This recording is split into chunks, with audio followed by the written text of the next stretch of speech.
أعوذ بالله من الشيطان الرجيم بسم الله الرحمن الرحيم يا أيها الذين آمنوا كتب عليكم الصيام كما كتب على الذين من قبلكم لعلكم تتقون وقال النبي صلى الله عليه وسلم الصوم لي وأنا أجزي به Jalil and Afia foundation নিবেদিত এবং পূর্ব সিলেটের প্রথম multimedia online portal the local Times এর আয়োজনে পবিত্র মাহে রমাদান উপলক্ষে ধারাবাহিক আলোচনার অনুষ্ঠান রবের সেরা দান মাহে রমাদান।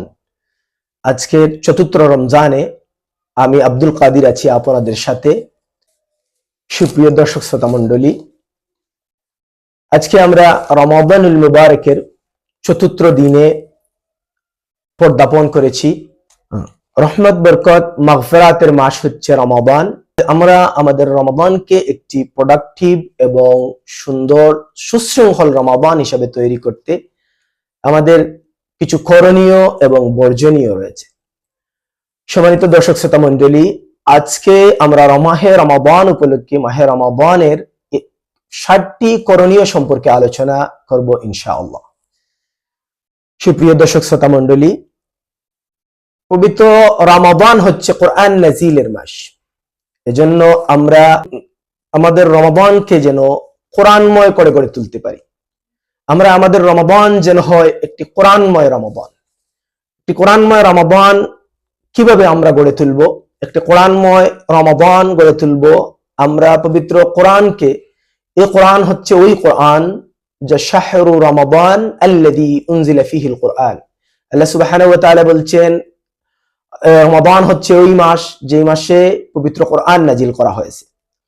আমরা আমাদের রমাদানকে কোরআনময় করে তুলব। কোরআনময় কিভাবে তুলব? হযরত আনাস রাদিয়াল্লাহু তাআলা আনহু থেকে বর্ণিত একটি হাদিস, রুব্বা ক্বারিলিল কোরআন ওয়াল কোরআন ইয়াদ আনহু। হযরত আনাস রাদিয়াল্লাহু তাআলা আনহু বলছেন, কোরআনের অনেক কারি আছে যারা কোরআন পড়ে কিন্তু সওয়াব পায় না, বরং আল্লাহ সুবহানাহু ওয়া তাআলার কোরআন আল্লাহ সুবহানাহু ওয়া তাআলার কাছে তাদের বিরুদ্ধে নালিশ দেয় আর লানত করতে থাকে। সুপ্রিয় উপস্থিতি, তাহলে আল্লাহ সুবহানাহু, আমরা জানতে পারলাম এই হাদিস থেকে আল্লাহ সুবহানাহু ওয়া তাআলার কোরআন আল্লাহ সুবহানাহু ওয়া তাআলার কাছে লানত প্রদান করে কারীদের ব্যাপারে, কোরআন জানলেওয়ালার ব্যাপারে। তাহলে কোরআন আমরা কিভাবে পড়ব? কোরআন আমরা ওইভাবে পড়বো আল্লাহ সুবহানাহু ওয়া তাআলা পবিত্র কোরআনে খুব সুন্দর একটি কোড করে দিয়েছেন। আল্লাহ সুবহানাহু ওয়া তাআলা পবিত্র কোরআনে বলতেছেন, ওয়ারাত্তিলিল কোরআনা তারতিলা, তোমরা কোরআন তেলাওয়াত করো তারতিলের সহিত, ধীর স্থির ভাবে, ধীর গতিতে, আস্তে আস্তে, সুন্দর করে, সুমধুর করে তোমরা কোরআন তেলাওয়াত করো। নবী করিম সাল্লাল্লাহু আলাইহি ওয়াসাল্লাম বলেন, আইয়ামুরু মাদ্দাতান, কোরআন পুরো টেনে টেনে পড়ে পড়ে এইভাবে, আউযু বিল্লাহি মিনাশ শাইতানির রাজীম, বিসমিল্লাহির রহমানির রহিম, আলহামদুলিল্লাহি রাব্বিল আলামিন। সুপ্রিয় দর্শক শ্রোতা মণ্ডলী, আমরা এই হাদিস থেকে জানতে পারলাম কোরআন সুমধুর কণ্ঠে ধীরে ধীরে টেনে টেনে কোরআন পড়তে হয়। আমরা যাতে এই রমাদানকে কোরআনময় একটি প্রোডাক্টিভ রমাদান করতে পারি এবং কোরআনকে যাতে আমরা সুন্দর করে তার তিলের সহিত কোরআন পড়তে পারি, কোরআন শিখতে পারি, কোরআন অনুযায়ী আমাদের আমল করতে পারি, কোরআন অনুযায়ী আমরা যাতে আমাদের জীবনকে পরিচালনা করতে পারি, এই আশাটুকু রাখছি। সুপ্রিয় দর্শক শ্রোতা মণ্ডলী, আমরা পবিত্র রমাদানকে দ্বিতীয় আরেকটি ভাবে প্রোডাক্টিভ করে তুলতে পারি, সেটা ধীর ভাবে তারাবির সালাত আদায় করে। আমরা পবিত্র রমাদানে আল্লাহ সুবহানাহু ওয়া তাআলার একটি সুন্দর নিয়ামতপূর্ণ দিন, সারাদিন রোজা রাখার পর আল্লাহ সুবহানাহু ওয়া তাআলা আমাদেরকে একটি সুন্দর তারাবির নামাজের ব্যবস্থা করে দিয়েছেন। আল্লাহ সুবহানাহু ওয়া তাআলা বলতেছেন, তোমরা তারাবি ধীর স্থির ভাবে তেলাওয়াত করো। সাল্লুত তারাবিহ, তারাবিহ হচ্ছে ধীর স্থির ভাবে পড়ার নামাজ। এটা ধীর স্থির ভাবে থেমে থেমে আমরা যাতে তারাবির নামাজ পড়তে পারি, এটা হচ্ছে আমাদের দ্বিতীয় করণীয়। পবিত্র রমাদানে আমাদের তৃতীয় করণীয় হচ্ছে তাহাজ্জুদের সালাত আদায় করা। তাহাজ্জুদের সালাত আমরা আদায় করতে পারি। তাহাজ্জুদের সালাতের মধ্যে রয়েছে, তাহাজ্জুদের সালাতের মাধ্যমে আমরা আমাদের জীবনকে আরো সুন্দর করতে পারি। আল্লাহ সুবহানাহু ওয়া তাআলা পবিত্র কোরআনের 15তম পারা আর 15তম পারা আল্লাহ সুবহানাহু ওয়া তাআলা উল্লেখ করছেন ওয়া মিনাল লাইলি ফাতাহাজ্জাত বিহি নাফিলাতাল লাকা আসা আন ইয়াবআসাকা রাব্বুকা মাকামান মাহমুদা। যদি রাতে সালাত পড়া হয়, তোমরা যদি রাতে যদি তোমরা রাত্রিকালীন সালাত যদি তোমরা বৃদ্ধি করো, তাহলে তোমাদেরকে আল্লাহ সুবহানাহু ওয়া তাআলা মাকামে মাহমুদ দান করবে। মাকাম মাহমুদা, আল্লাহ সুবহানাহু ওয়া তাআলা বলছেন মাকাম মাহমুদা, মাকামে মাহমুদে অধিষ্ঠিত করবেন। সুপ্রিয় দর্শক শ্রোতা মণ্ডলী, আমরা আমাদের রমাদানকে প্রোডাক্টিভ করে গড়ে তুলতে আমাদের চতুর্থ কাজ হচ্ছে আমরা যেন মুক্ত হস্তে দান করতে পারি। মুক্ত হস্তে দান করার মাধ্যমে প্রতিদিন কিছু না কিছু দান করতে পারি। মানুষদেরকে ইফতার খাওয়ানোর মাধ্যমে, সাহরি খাওয়ানোর মাধ্যমে, কিছু হাদিয়া, কিছু টাকা পয়সা প্রদানের মাধ্যমে আমরা মুক্ত হস্তে এইভাবে দান করে দানের প্রক্রিয়া জারি রাখতে পারি। আল্লাহ রাসূলের মুখ থেকে যখন সাহাবীরা এই কথা শুনলেন, সাহাবীরা বললেন, ইয়া রাসূলুল্লাহ, আমরা তো গরিব মানুষ, ইফতারি করানোর পয়সা নাই, ইফতার করানোর পয়সা নাই, আমরা কিভাবে ইফতার করাবো? রাসূলুল্লাহ সাল্লাল্লাহু আলাইহি সাল্লাম বললেন, ওয়ালাউ লিমাজকাতিল লাবান, একটু দুধ দিয়ে তোমরা ইফতার করাও। ওয়ালাউ বিতামরাতু, একটু খেজুর দিয়ে তোমরা ইফতারি করাতে পারো। ওয়ালাউ বিশারবাতিম মা, এক ডুব পানি দিয়ে তোমরা ইফতার করাতে পারো।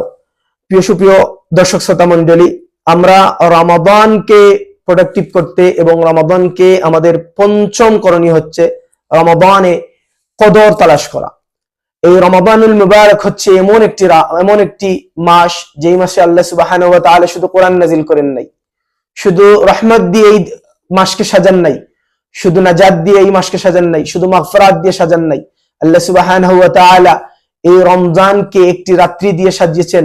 আল্লাহ সুবহানাহু ওয়া তাআলা বলছেন, ইন্না আনজালনাহু ফি লাইলাতুল কদর ওয়া মা আদরাকা মা লাইলাতুল কদর লাইলাতুল কদর খায়রুম মিন আলফি শাহর। বিশ্বনবী সাল্লাল্লাহু আলাইহি সাল্লাম বলছেন, মান হুরিমা খায়রাহা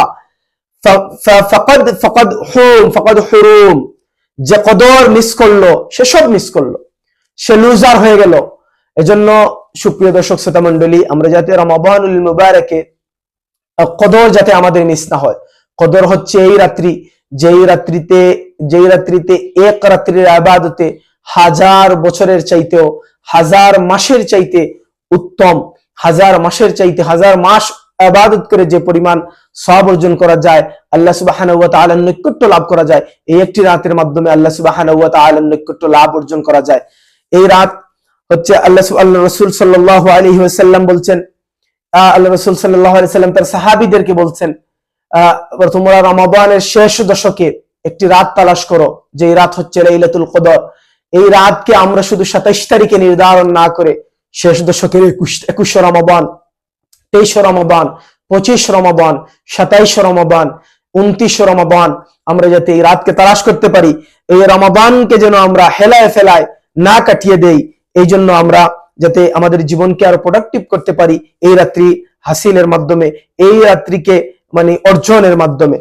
সুপ্রিয় দর্শক শ্রোতা মণ্ডলী, আমাদের ষষ্ঠ করণীয় হচ্ছে ইতিকাফ করা।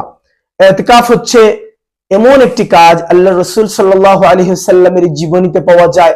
রাসূল সাল্লাল্লাহু আলাইহি ওয়াসাল্লাম কখনো ইতিকাফ মিস করেন নাই। এখন যদি আপনি বলেন, হুজুর ইতিকাফ এত মর্যাদাপূর্ণ, ইতিকাফ না করলে কি হবে?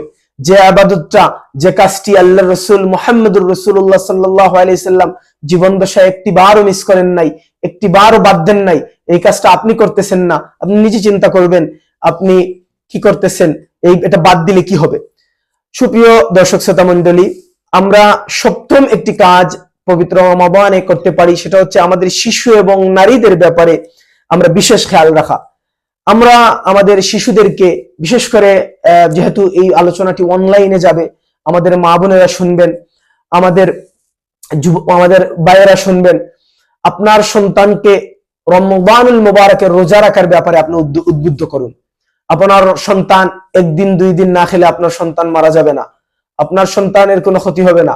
আপনার সন্তানকে রমাদানের রোজা রাখার দিকে আপনি তৈরি করুন। রমাদান প্রয়োজনে তাকে একটি দুইটি করে একটি রোজা রাখলো, তারপরে একটি মিস করান, তারপরে একটি, এভাবে তাকে অভ্যস্ত করান। রমাদানের রোজার গুরুত্ব তাকে বুঝান, তাকে বিভিন্ন ইফতার মাহফিলে ইফতারে নিয়ে যান, ইফতারে নিয়ে গিয়ে তাকে ইফতার করান। ইফতার করার পর যখন একটি পরিবেশে যাবে তখন দেখতে পাবে সবাই ইফতার সামনে, খাবার সামনে, অথচ খাচ্ছে না। এটা দেখে তার শিক্ষা অর্জন হবে। এবং আমাদের নারীদেরকে, বিশেষ করে রমাদানুল মুবারক আসলেই আমরা যেটা দেখতে পারি, আমাদের মা বোনরা ঈদের শপিং নিয়ে ব্যস্ত থাকে। এবং রমাদানের প্রথম দশকে আমাদের মা বোনরা দেখা যায় জোহরের পর থেকে শুধুমাত্র রমাদানের ইফতারি রেডি করার জন্য ব্যস্ত হয়ে পড়েন। ইফতারিতে এত বেশি খাবারের বিশাল আয়োজন করার পিছনে ব্যস্ত হয়ে থাকেন। আমাদের মা বোনরা রমাদানকে প্রোডাক্টিভ করতে গিয়ে যাতে রমাদানে ইফতার সামগ্রীর দিকে বেশি সময় না দিয়ে এবং রমাদানের শেষ দশকে ঈদের শপিং এর দিকে, ঈদের মার্কেটিং এর দিকে ব্যস্ত না হয়ে রমাদানকে প্রোডাক্টিভ করার জন্য আমলের দিকে, যে রমাদানের যে বিষয়গুলো আমরা বললাম, এই বিষয়গুলোর দিকে যাতে আমরা মনোনিবেশ করতে পারি, এই আশাটুকু রাখছি। সুপ্রিয় দর্শক শ্রোতা মন্ডলী, এ পর্যায়ে আমরা রমাদানুল মুবারক, এই রমাদানকে নিয়ে তো আমরা 7টি করণীয় জানলাম। আমরা এই রমাদানকে প্রোডাক্টিভ করতে, একটি সুন্দর সুখময় রমাদান করতে আমরা কিছু বর্জনীয় করতে পারি। আমাদের লাইফস্টাইল থেকে কিছু কাজ, আমাদের জীবন থেকে কিছু কাজ আমরা বর্জন করতে পারি। আমাদের রমজানকে একটি সুন্দর প্রতিশ্রুতিফুল আল্লাহ সুবহানাহু ওয়া তাআলার প্রিয় বান্দা হওয়ার জন্য কিছু কাজকে বর্জন করতে পারি। আমরা কখনো আমরা এর মাঝে প্রথম কাজ হচ্ছে আমরা দেরিতে ইফতার না করা। আমাদের সমাজে আমরা দেরিতে ইফতার করি। আমাদের দেখা যায় ইফতার সামনে নিয়ে বসে আছেন, সময় হয়ে গেছে কিন্তু ইফতার করতেছেন না। ইফতারের সময় হলেই ইফতার করে ফেলবেন। আজান হোক বা না হোক, মসজিদে আজানের জন্য অপেক্ষা করা যাবে না। আমরা রমাদানে ইফতার তাড়াতাড়ি, ইফতারের ওয়াক্ত হওয়া মাত্রই আমরা যাতে ইফতার করতে পারি, এটা হচ্ছে আমরা দেরিতে ইফতার না করার দিকে, দেরিতে ইফতার করব না, এটা আমাদের কাছ থেকে আমরা বর্জন করব ইনশাআল্লাহ। আমরা দ্বিতীয় যে কাজটি বর্জন করতে পারি, রমাদানের পবিত্রতা বজায় রাখার চেষ্টা করব। অনেক সময় দেখা যায় পবিত্র রমাদানে আমরা আমাদের জীবনে রমাদানের আগের মতোই আমাদের জীবনকে পরিচালনা করি। এজন্য আগের মতোই আমরা আমাদের জীবনকে পরিচালনা করি, পবিত্রতা হাসিল না করে। এজন্য রমাদানকে একটি পবিত্র মাস হিসাবে, এই মাসে পবিত্রতা অর্জন করে আমরা যাতে নিজেদেরকে পরিচালনা করতে পারি। এবং রমাদানুল মুবারকের তৃতীয় বর্জনীয় কাজ হচ্ছে, অনেক মানুষ আমাদের সমাজে দেখা যায় রমাদানুল মুবারক এসেছে কিন্তু মিথ্যা কথা ছাড়তে পারেন না। এজন্য রমাদানের তৃতীয় বর্জনীয় কাজ হচ্ছে মিথ্যা কথা বাদ দিতে। আল কিযবু ইউখলিক, মিথ্যা মানুষকে ধ্বংসের দিকে নিয়ে যায়, মিথ্যা মানুষকে ধ্বংস করে ফেলে। এজন্য রমাদান হচ্ছে একটি বিশেষ অপরচুনিটি। যদি কোনো ভাই বন্ধুদের এই ধরনের অভ্যাস থেকে থাকে, তাহলে রমাদানের মতো নিয়ামতপূর্ণ মাস পেয়ে আমরা যাতে এই অভ্যাস আমাদেরকে থেকে আমরা পরিবর্তন করতে পারি। চতুর্থ কাজ হচ্ছে, আমরা রমাদান আসলে আমাদের কিন্তু অপচয় বৃদ্ধি পেয়ে যায়, আমরা অপচয় অতি ব্যস্ত হয়ে যাই। এজন্য রমাদানের চতুর্থ বর্জনীয় কাজ হচ্ছে আমরা অপচয় বন্ধ করে দেব। রমাদান শুধুমাত্র খাওয়ার মাস নয়, রমাদান শুধুমাত্র বাহারি ইফতারির মাস নয়, রমাদান বাহারি খাবার সাজিয়ে সাহরি খাওয়ার মাস নয়। রমাদান হচ্ছে তাকওয়া অর্জনের মাস। রমাদান হচ্ছে সংযমের মাস। রমাদানকে আমরা অপচয় না করে আমরা যাতে একটি সুন্দর অপচয়বিহীন রমাদান হিসেবে সাজাবো ইনশাআল্লাহ। পঞ্চম যে কাজটি আমরা করব, আমাদের রমাদান আসলে অথবা রমাদান ছাড়াও দেখা যায় আমাদের মাঝে রিয়ার প্রচলন বেড়ে যায়, লোক দেখানো ইবাদত। এজন্য এই রমাদানে যাতে আমরা লোক দেখানো ইবাদত পরিহার করে আল্লাহ সুবহানাহু ওয়া তাআলার নৈকট্য লাভের জন্য যে ইবাদত করা দরকার, এদিকে আমরা মনোনিবেশ করব ইনশাআল্লাহ। রমাদানের ষষ্ঠ বর্জনীয় কাজ হচ্ছে, এটা ব্যবসায়ী ভাইদের জন্য বিশেষ করে, রমাদান আসলেই আমাদের দ্রব্যমূল্যের ঊর্ধ্বগতি হয়ে যায়। দ্রব্যমূল্যের ঊর্ধ্বগতি হয় এবং সাধারণ মানুষের দরাছোঁয়ার বাইরে কেনাকাটা চলে যায়। এজন্য রমাদানকে একটি প্রোডাক্টিভ রমাদান হিসাবে করতে আমাদের ব্যবসায়ী ভাইদের প্রতি অনুরোধ থাকবে, আমরা যাতে রমাদানের একটি বর্জনীয় কাজ, দ্রব্যমূল্যের ঊর্ধ্বগতি না করে আমরা একটি সুন্দর বাজার ব্যবস্থাপনার দিকে দাবিত হতে পারি, একটি সুন্দর বাজার ব্যবস্থাপনা তৈরি করতে পারি। সুপ্রিয় উপস্থিতি, রমাদানের সপ্তম বর্জনীয় কাজ হচ্ছে আপনার অধীনস্থদের কাজের চাপ কমানো। রমাদান আসলেই দেখা যায় আমাদের অফিস আদালত, আমাদের ব্যবসা প্রতিষ্ঠান, আমাদের চাকরির কর্মক্ষেত্রে আমাদের অধীনস্থ যাদের আমরা যাদের অধীনস্থ হয়ে কাজ করি, আমরা অধীনস্থদের উপর চাপ প্রয়োগ করি। আমরা ব্যবসায়ী ভাইরা চাপ তৈরি করেন, কারণ হচ্ছে রমাদানে বিক্রির সংখ্যা বেড়ে যায়, রমাদানে এজন্য চাপ তৈরি করেন অধীনস্থদের উপর, চাকরিজীবীদের উপর চাপ প্রয়োগ করা হয়।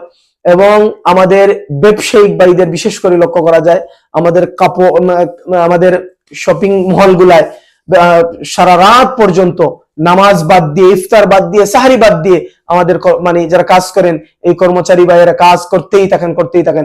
এজন্য ব্যবসায়ী ভাইদের প্রতি অনুরোধ থাকবে, রমাদানুল মুবারক হচ্ছে তাকওয়া অর্জনের মাস, রমাদান হচ্ছে মাগফিরাতের মাস, রমাদান হচ্ছে নাজাতের মাস। এই মাসে আপনার অধীনস্থ কর্মচারীদেরকে আপনি ইবাদতের জন্য কিছু সময় তাদেরকে চাপ বৃদ্ধি না করে দিয়ে তাদেরকে একটু সহজ করে দেন। সুপ্রিয় উপস্থিতি, আমরা যাতে রমাদানের এই 7টি করণীয় এবং 7টি বর্জনীয় কাজ, 7টি করণীয় কাজের মাধ্যমে আমাদের রমাদানকে একটি প্রোডাক্টিভ রমাদান হিসেবে তৈরি করতে পারি, এবং 7টি বর্জনীয় কাজের মাধ্যমে আমরা যাতে আমাদের রমাদানকে একটি সুন্দর শৃঙ্খলাপূর্ণ রমাদান হিসেবে তৈরি করতে পারি, এই আশাটুকু ব্যক্ত করে আমি আমার সংক্ষিপ্ত আলোচনা এখানেই শেষ করছি। ওয়া আখিরু দাওয়ানা আলহামদুলিল্লাহি রাব্বিল আলামিন।